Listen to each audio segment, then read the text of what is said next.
ভাঙা চাল, ভাঙা বেড়া, ভাঙা ঘর সবকিছু একসময় যখন শেষ হতে বসেছে, ঠিক সেই সময় তিল তিল করে বেঁচে থাকার চেষ্টা চালিয়ে যাচ্ছেন আমাদের এই দিদা। আমার এই দাদার মুখে যখন ওনার নামটা জানতে পারি, তখন আমরা স্বপ্নেও কল্পনা করতে পারিনি যে উনি এতটা দরিদ্র।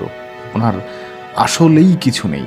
কঠিন এই শীতে ঘরের মধ্যে নাড়া পল বিছিয়ে শুয়ে থাকেন, যেখানে আপনার আমার মতো লোকজন দামি তশকের ওপরে দামি ঘরে হয়তো আমরা বসবাস করছি, অথচ আমাদের চারপাশে একবার আমরা উকি মেরে দেখি না যে এই মানুষগুলো কি অবস্থায় বেঁচে রয়েছে। আজকে যখন খবরটা পেয়ে এখানে যখন আমরা আসলাম, এসে দেখে এক মুহূর্তের জন্য দাঁড়িয়ে গেছিলাম চুপচাপ। কথা বলার কোনো ভাষা আসছিল না মুখে।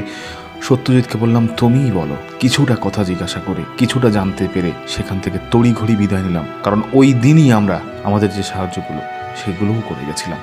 সেটা আমাদের পরের ভিডিওতে রয়েছে, অবশ্যই আমাদের সেই ভিডিওটা দেখার অনুরোধ রইল আগামী পর্বে। তো আসুন পুরো ভিডিওটা দেখুন, একটু বেশি বেশি করে শেয়ার, আর যদি সম্ভব হয় তো এই মানুষগুলোর পাশে এসে একটু দাঁড়ানোর চেষ্টা করুন। আমরা তো আছি, আপনারাও আসুন।